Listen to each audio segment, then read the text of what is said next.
तो हेलो बच्चा लोग, कैसे हो आप सब लोग? बढ़िया, फाइन। तो एक बार फिर से आपका वेलकम है आपके चैनल द जीनियस स्क्वाड में। और आप लोग अपनी कॉपी पेन्स ले आइए। आज हम लोग 8th क्लास के हिस्ट्री का चैप्टर 2 भारत में अंग्रेजी राज्य की स्थापना, ये chapter one short chapter finish करेंगे आज हम लोग। ठीक है, ओके। तो शुरू करें। बिल्कुल अच्छे से इंटरेस्टिंग स्टोरी जैसा आराम से सुनिए, मजे से सुनिए, ध्यान लगा के सुनिए और फिर बताइए कैसा लगा, समझ में आया? ठीक है, ओके बेटा। तो स्टार्ट करें हम लोग। भारत में अंग्रेजी राज्य की स्थापना।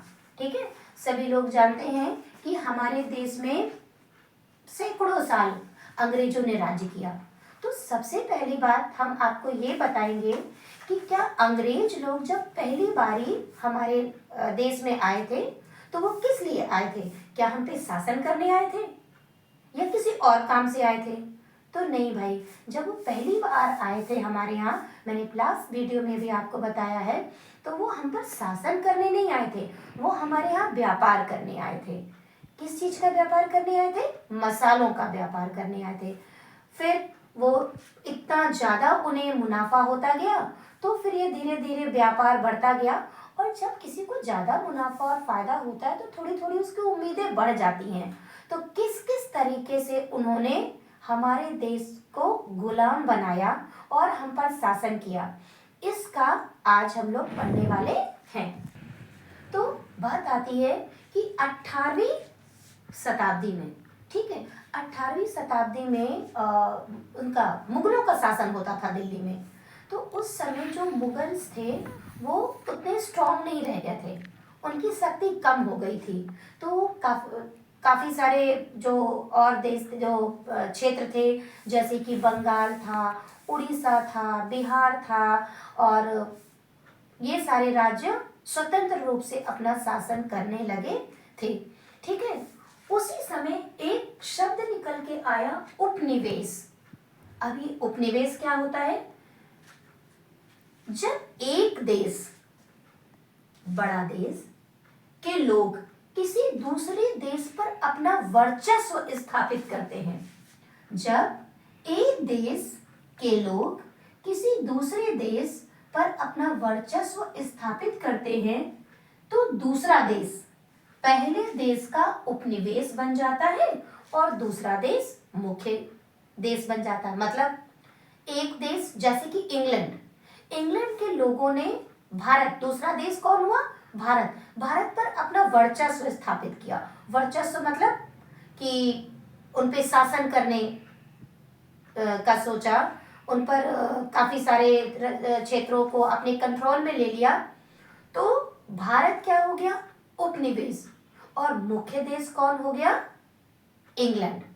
ठीक है, जो देश शासन करता है वो मुख्य देश में हो जाता है और जिस पर शासन होता है वो उपनिवेश में हो जाता है।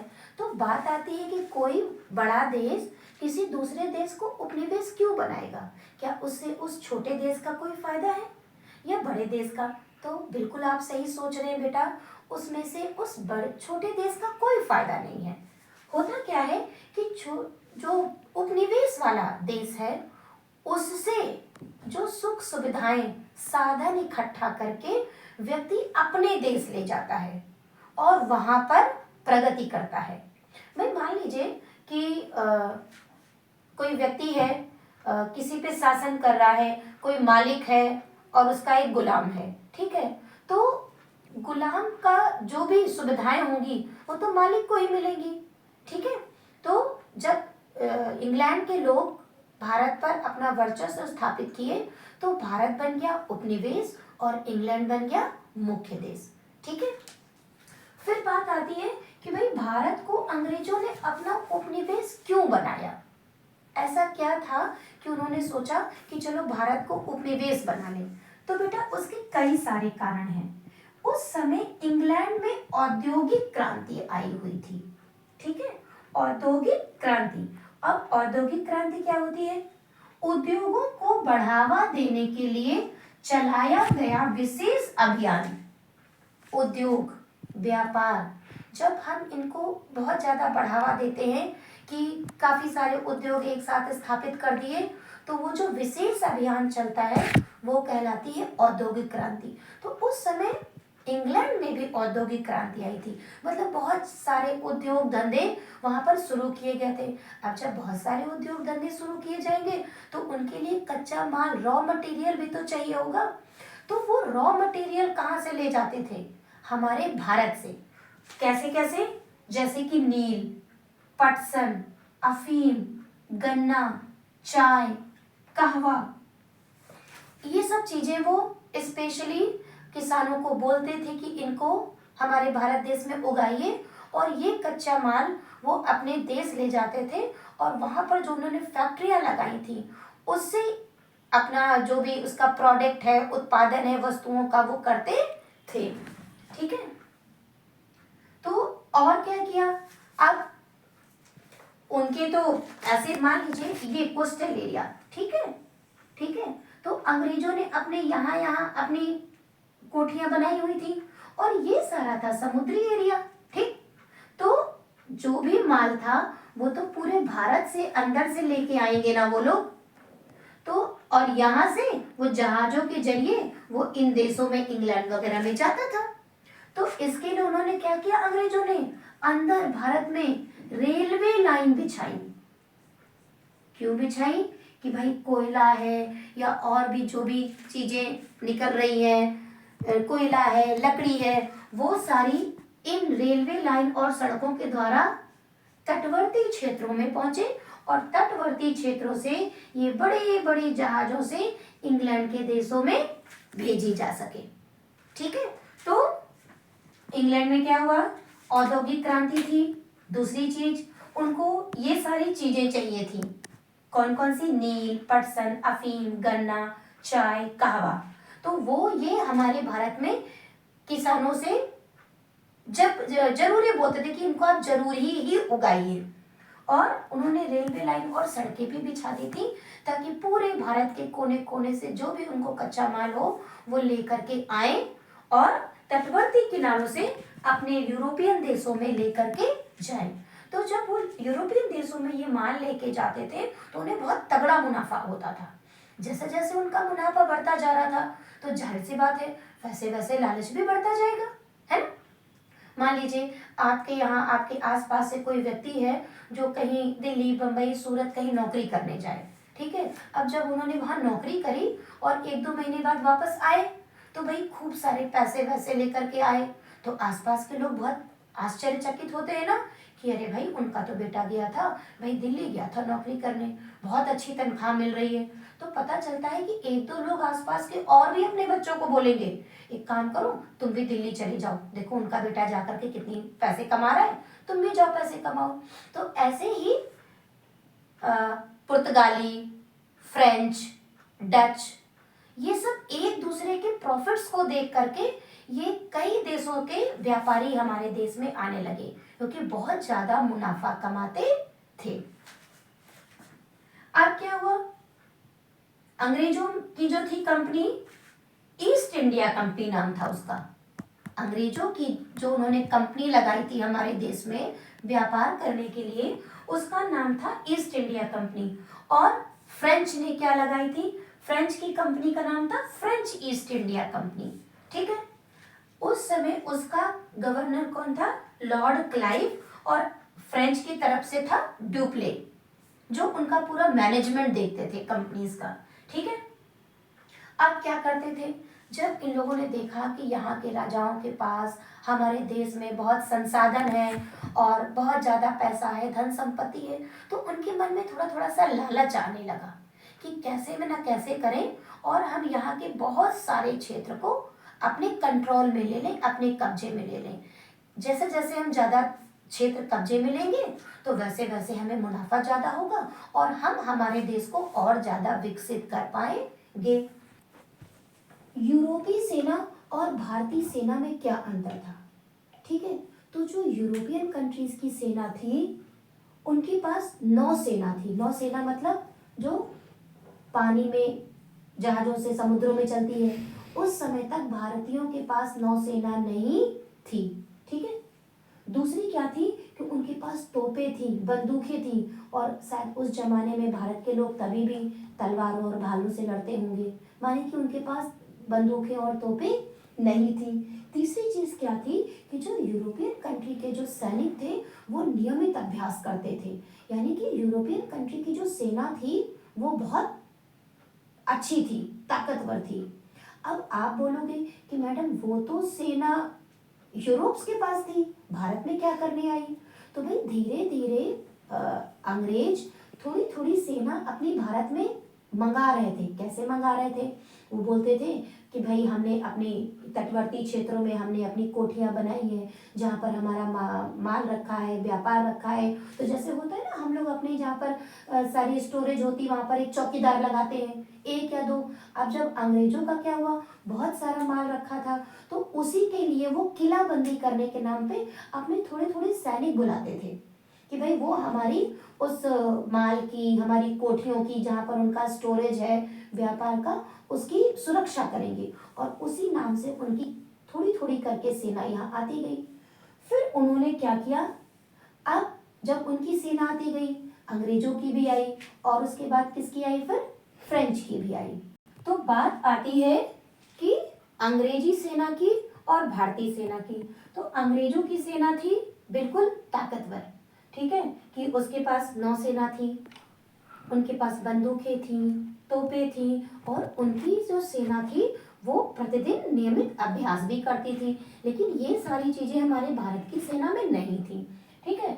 और वो अपनी कोठियों की सुरक्षा, कोठियां मतलब जहां पर वो अपना व्यापारिक केंद्र बनाते थे, उसके नाम पर उन्होंने थोड़ी थोड़ी सी अपनी सेना मंगाते रहते थे।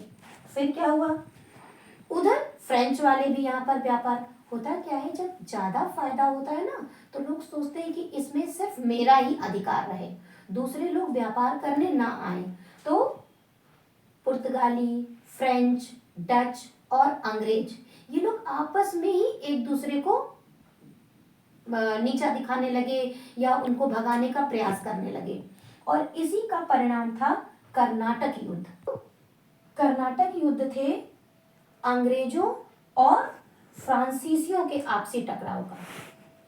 अंग्रेज चाहते थे कि फ्रांसीसी भारत को छोड़ दें, फ्रांसीसी चाहते थे कि अंग्रेज भारत को छोड़ दें, और इसी का परिणाम हुआ कर्नाटक के युद्ध, जो कि 1746 से लेकर के 1763, 1746 से लेकर के 1763 के बीच में हुए।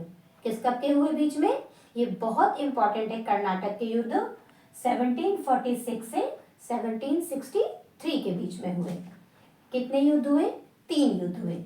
कर्नाटक का पहला युद्ध हुआ 1746 से 48, 2 साल चला, 46 से 48।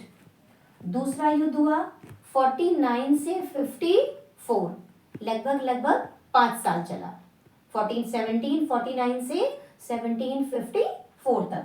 और तीसरा युद्ध हुआ कर्नाटक का 1756 से 1763 तक, 56 से 63, यानी कि लगभग 7 साल। ये 3 युद्ध हुए।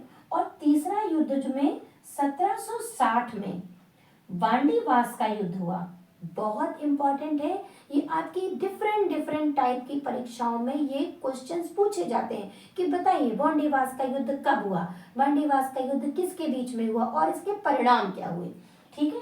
तो 1760 में वांडीवास का युद्ध हुआ, किसके बीच में हुआ, फ्रांसीसियों और अंग्रेजों के बीच में हुआ, जिसमें कि फ्रांसीसी हार गए, परास्त हो गए, और उनका काम सिर्फ कितना रह गया, व्यापार तक रह गया। जो राजाओं के बीच में वो दखल देने लगे थे, प्रशासनिक कार्यों में दखल देने लगे थे, उससे उनको करने के लिए प्रतिबंध लगा दिया गया कि अब आप व्यापार के अलावा भारत में किसी भी चीज में दखलंदाजी नहीं करेंगे। यानी कि अब किसका राज हो गया, अब राज आ गया अंग्रेजों का, ठीक है। तो वांडीवास का युद्ध मिलाकर के कर्नाटक के युद्ध से क्या हुआ, फ्रांसीसी सिर्फ व्यापार तक सीमित रह गए और प्रशासनिक कार्यों में अभी भी अंग्रेजों का दखल था। अब बात आती है कि अंग्रेज लोग अपना शासन प्रशासन बढ़ाते कैसे जा रहे थे। तो भाई ऐसे जा रहे थे कि हमारे यहाँ जो राजाओं में थी वो थोड़ी सी फूट होती थी। वो अपना सोचते थे कि हम अपना राज्य का विस्तार कर लें, दूसरे सोचते थे कि हम अपना राज्य का विस्तार कर लें। तो अंग्रेज करते थे बीच में जैसे नहीं वो दो बंदरों की कहानियों में, दो बिल्लियों की लड़ाई में बंदर मामा रोटी खाते जा रहे थे, तो अंग्रेजों ने यही काम किया। कैसे, आओ इसमें देखते हैं। मान लीजिए ये है चुन्नू और ये है मुन्नू, ठीक है, ठीक। और ये है हमारे अंग्रेज भाई साहब, बहुत बढ़िया बाल बाल हैं और इन लोगों ने अपना वो पैंट शर्ट सारी पहनी हुई है, ठीक है, ये अंग्रेज हैं, ठीक। चुन्नू मुन्नू दोनों आपस में लड़ रहे थे, ठीक है। अब इन्होंने क्या बोला, अंग्रेज ने चुन्नू से कि एक काम करो, हमारे पास बहुत सारी सेना है, बढ़िया बंदूकों वाली, तोपों वाली, ठीक है, हम तुमको अपनी सेना दे रहे हैं। किसके खिलाफ लड़ने के लिए? मुन्नू के खिलाफ लड़ने के लिए। यानी कि चुन्नू के पास अपनी सेना रह गई और ये अंग्रेज की सेना भी आ गई। चुन्नू ज्यादा ताकतवर हो गया। अब जब ये मुन्नू से लड़ेगा तो जाहिर सी बात है मुन्नू हार जाएगा। हार गया तो जितना भी मुन्नू की अटैची में, सूटकेस में जो भी था पैसा रुपया, ये सब किसके पास आ गया? चुन्नू के पास आ गया, ठीक। इतना सारा पैसा रुपया, क्योंकि जब मुन्नू हार गया तो उसका पैसा चुन्नू ले लेगा। अंग्रेज बोले, भाई हमने तो आपको अपनी सेना दी थी, तो क्या आप बदले में हमें कुछ नहीं दोगे? इस समय तो चुन्नू लाल खुश था, वाह वाह वाह, बोले क्यों नहीं, हमें जो भी मुन्नू से पैसा मिला है हम आपको आधा पैसा एक छोटी अटैची में डाल के देंगे, ठीक, ओके। फिर क्या हुआ? अब यानी कि ये मुन्नू लाल बेचारा, अंग्रेजों ने क्या किया, अपनी ये सेना इस बार चुन्नू लाल को नहीं दी। अब किसको दे दी इन्होंने? मिंकू लाल को। बोले ये लो, ये मेरी भी सेना ले लो और चुन्नू लाल पे चढ़ाई कर दो। अब इस बार क्या हो गया? इस बार बेचारा चुन्नू लाल हार गया और चुन्नू लाल की सारी धन संपत्ति सब किसके पास आ गई? इसके पास, मिंकू के पास। अब अंग्रेजों ने फिर बोला कि भाई मिंकू, हमने तो आपको जितवाया है अपनी सेना दे करके, तो अब आप हमें बदले में क्या दोगे? मिंकू बोला ठीक है, कोई बात नहीं, हम आपको फिर से एक छोटी अटैची भर के पैसे देंगे। अब देखो इस अंग्रेज के पास 2 अटैची आ गई। कहने का मतलब ये है कि ये ऐसे ही राजाओं को आपस में लड़वाते थे और अपनी सेना भेजते थे और उनकी सेना के बल पे दूसरे राजा पे ये लोग जीत हासिल कर लेते थे और बदले में अंग्रेजों को धन, कभी थोड़े सा जमीन का टुकड़ा, ये सारी चीजें मिलती थी। यानी कि यहीं पर आपस में झगड़े करवा करके ये आराम से फल फूल रहे थे और हम ही पर अधिकार करते जा रहे थे। इसीलिए कहते हैं आपस में फूट नहीं होनी चाहिए, क्योंकि जब भी हमारे आपस में फूट होती है तो कोई ना कोई दूसरा फायदा उठाता है, ठीक है। हमारा ही घर है, मान लीजिए कोई एक दिन के लिए आए कि भाई आज हमें सिर्फ रहना है। अब वो जब आज रहा, उसने क्या देखा कि घर के सारे लोग तो आपस में किसी की बात ही नहीं मानते हैं, सब एक दूसरे से चुनमुन चुनमुन चुनमुन लड़े झगड़े पड़े हुए हैं और घर में खूब पैसा रुपया है। तो वो अपने मन में प्लानिंग बनाएगा कि क्यों ना मैं आपस में इन लोगों को लड़ाता रहूं और आराम से यहाँ रहता रहूं, ठीक है। तो यही तरीका अपनाया था अंग्रेजों ने कि हमारे यहाँ के ही राजाओं को आपस में झगड़ा करवा करके और बदले में सहायता के नाम पे कि हम आपको सेना देंगे, आपकी सहायता करेंगे, आपकी रक्षा करेंगे। बदले में उनसे जमीन, गांव और धन संपत्ति लेते रहते थे। अब उसी समय एक राज्य था बंगाल। ठीक है, बंगाल स्वतंत्र राज्य था। बंगाल मतलब उस पर किसी का शासन नहीं था। और 1756 में 1756 में वहां का नवाब था अली वर्दी खां। अली वर्दी खां की मृत्यु हो जाने के बाद उसका पौत्र का नाम क्या था? सिराजुद्दौला नवाब बना। जो भी उसके खानदान में था, तो सिराजुद्दौला को वहां के क्षेत्रीय लोगों ने नवाब बनाया। ठीक है, लेकिन होता क्या है ना कि कुछ लोग वहां पर थे उस समय बंगाल में जो ये नहीं चाहते थे कि सिराजुद्दौला नवाब बने, तो वो उससे रुष्ट रहते थे। और यूरोपीय कंपनियों के पास क्या था? शाही फरमान था। शाही फरमान क्या होता है कि वो लोग राजाओं से ले लेते थे एक लेटर, कि जैसे हम लोग बोल सकते हैं ना पास। मान लीजिए आपको कहीं जाना है, या आप किसी किसी स्कूल में होता है कि बच्चे पानी पीने के लिए भी एक पास दिखा के बाहर जाते हैं कि भाई मे आई गो टू ड्रिंक वाटर, ये पास लेकर के। तो पास मतलब होता है कि जब आप पास लेके कहीं पर जाते हो तो कोई रोक टोक नहीं होती है। ठीक है, तो ऐसे ही यूरोपीय कंपनियां भी हमारे भारत के राजाओं से पास ले लेते थे, और उन पास को बोलते थे शाही फरमान। उन शाही फरमान से उनको टैक्स नहीं देना होता था। टैक्स मतलब कर, क्योंकि जब हमारे यहाँ कोई व्यापार करने आता है तो भाई उससे हमें भी तो फायदा होना चाहिए, तो उसके लिए कर लिया जाता है। मान लीजिए उसने 100 रुपए का चीज खरीदी, तो वो 10 रुपए राजा के कोष में जमा करेगा कि भाई ये कर है। ठीक है, लेकिन जब वो यूरोपियंस प्राप्त कर लेते थे शाही फरमान, तो वो कर नहीं देते थे।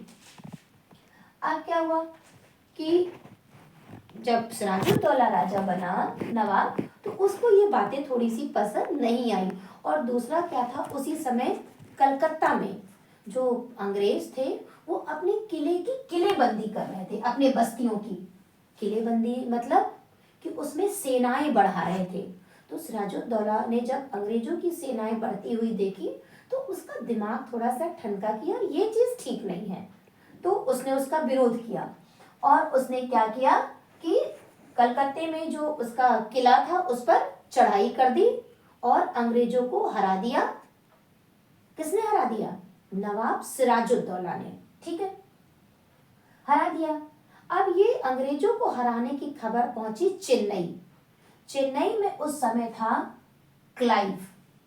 जब क्लाइव को ये खबर मिली, तो क्लाइव अपने 9 सैनिक लेकर के, जो पानी वाली सेना होती है, 9 सैनिक के पूरे बेड़े के साथ वापस से कलकत्ता पहुंचा, और उसने अपने उस किले को दोबारा से प्राप्त कर लिया आक्रमण करके। यानी कि इस बार क्या हुआ, नवाब सिराजुद्दौला हार गया।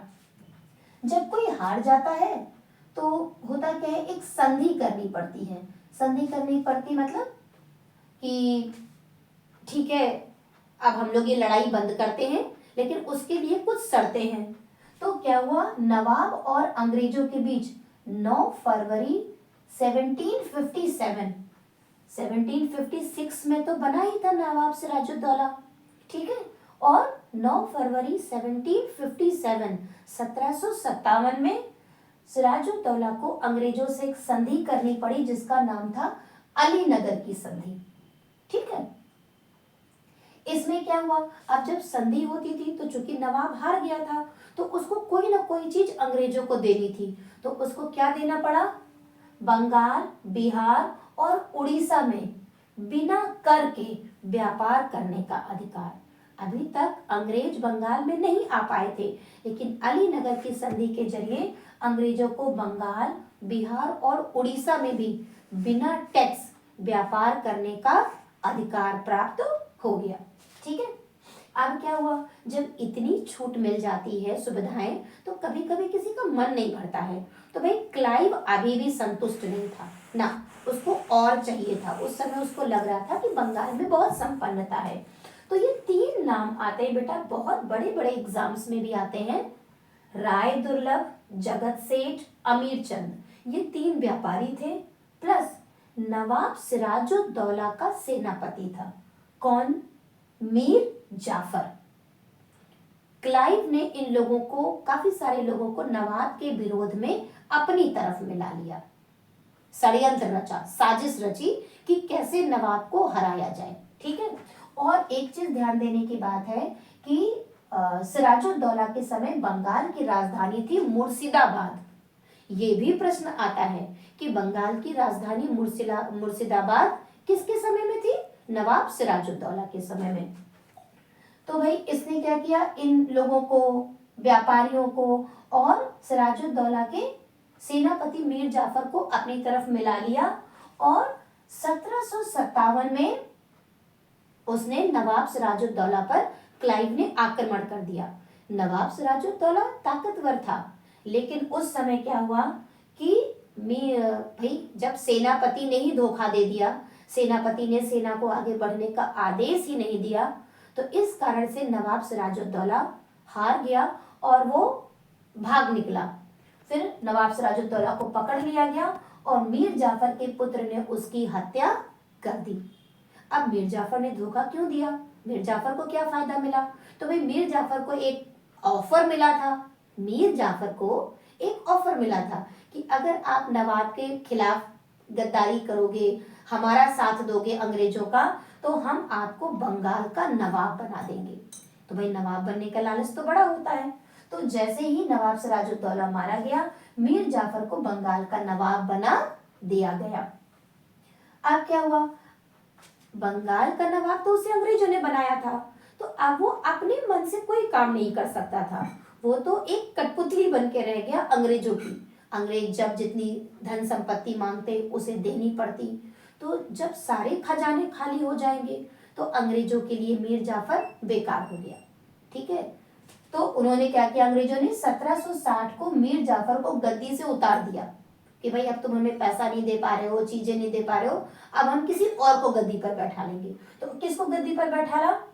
मीर जाफर के दामाद मीर कासिम को गद्दी पर बैठाला। मीर कासिम भी एक अच्छा नवाब था, उसने कुछ विरोध किए अंग्रेजों के, गद्दी पर तो बैठ गया, लेकिन उसने काफी सारे सुधार करने चाहे अपने बंगाल में। क्या क्या सुधार करने चाहे?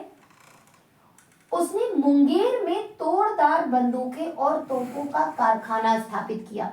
ये भी एक बहुत महत्वपूर्ण प्रश्न है, इंपॉर्टेंट क्वेश्चन है, जो बहुत सारी परीक्षाओं में आता है कि बताइए मीर कासिम ने कहां पर तोड़दार बंदूकें और तोपों का कारखाना शुरू किया? तो भाई मुंगेर में शुरू किया, क्योंकि तब तक हमारे यहाँ पर बंदूकें और तोपें नहीं थी।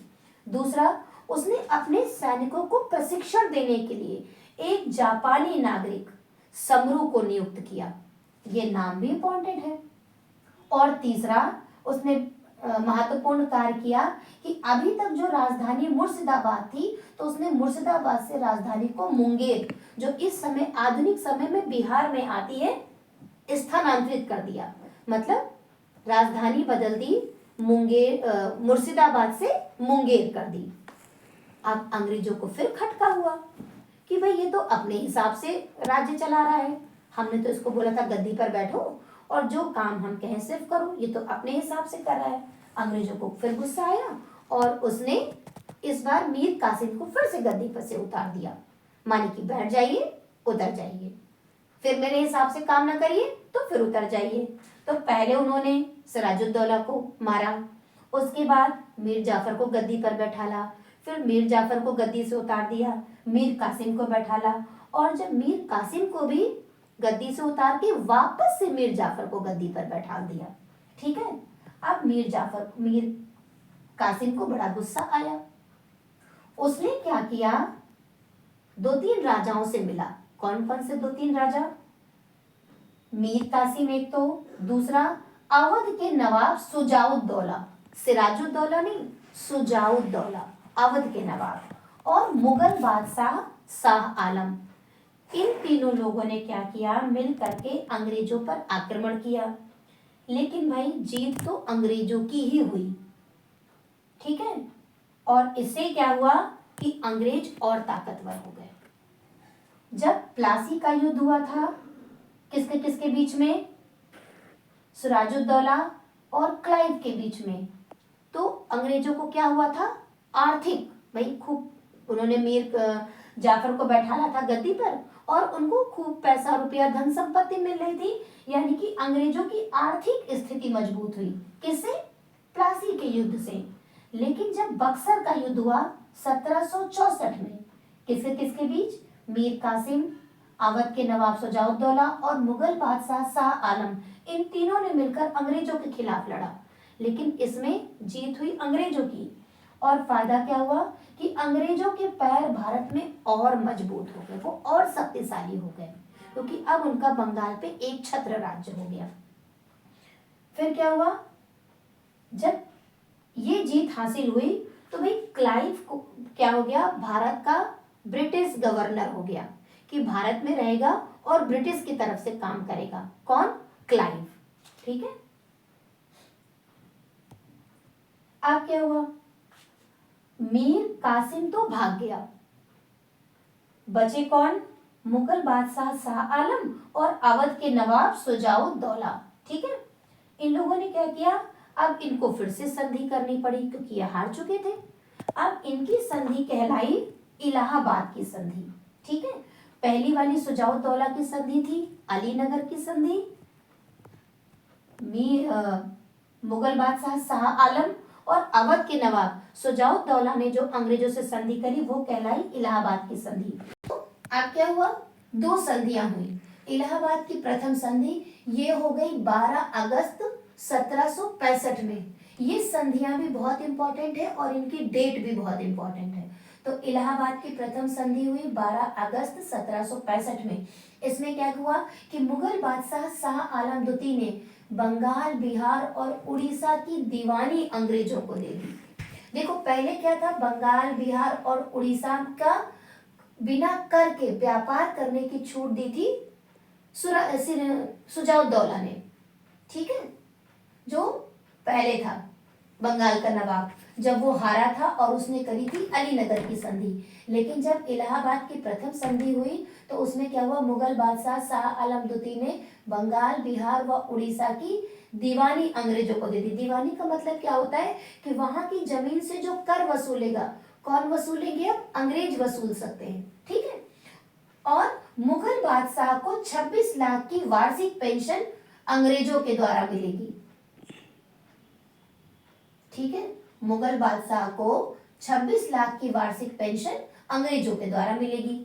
दूसरी इलाहाबाद की संधि कब हुई, 16 अगस्त 1765 में। कब हुई डेट, 16 अगस्त 1765 में, 4 दिन बाद।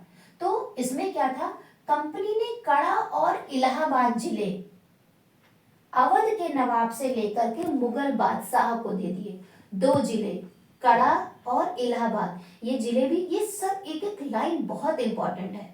कितनी भी बड़ी परीक्षाओं की आप तैयारी करेंगे बेटा, यही लाइन से क्वेश्चंस बनते हैं। तो कंपनी ने कड़ा और इलाहाबाद के जिले अवध के नवाब से लेकर के मुगल बादशाह को दे दिए और नवाब ने कंपनी को 50 लाख रुपए युद्ध के हार जाने के दिए। ठीक है, तो इस प्रकार क्या हुआ कि ये हुआ कि बंगाल पे अंग्रेजों का शासन हो गया और कुल मिलाकर के भारत में अंग्रेजी राज्य की स्थापना हो गई। 2 आपकी टर्म और हैं, एक है फरमान और दूसरा है दस्तक। तो फरमान क्या होते हैं, जब शाही राजा बिना कर के लिए एक पत्र बना के देते थे अंग्रेजों को, तो उसको बोला जाता था फरमान। और दस्तक क्या होती है, भारतीय राजा जब अंग्रेजों को देते थे कि आप बिना कर के व्यापार करिए, तो उसको दस्तक बोलते थे। तो बच्चों, ये आपको चैप्टर कैसा लगा जरूर बताएं मुझे, और इसकी जितने भी ऑब्जेक्टिव क्वेश्चंस हैं वो मैं इसी के डिस्क्रिप्शन में डालेंगे क्विज। तो वो क्विज आप इस चैप्टर को पढ़ने के बाद कोशिश करें, जरूर करें, ताकि आपको भी पता चले कि इतना करने के बाद आपके दिमाग में क्या रहा या कैसा पढ़ाया गया। तो वो क्विज जरूर करें और फिर इसके अगले चैप्टर में हम आप लोगों से जरूर मिलेंगे।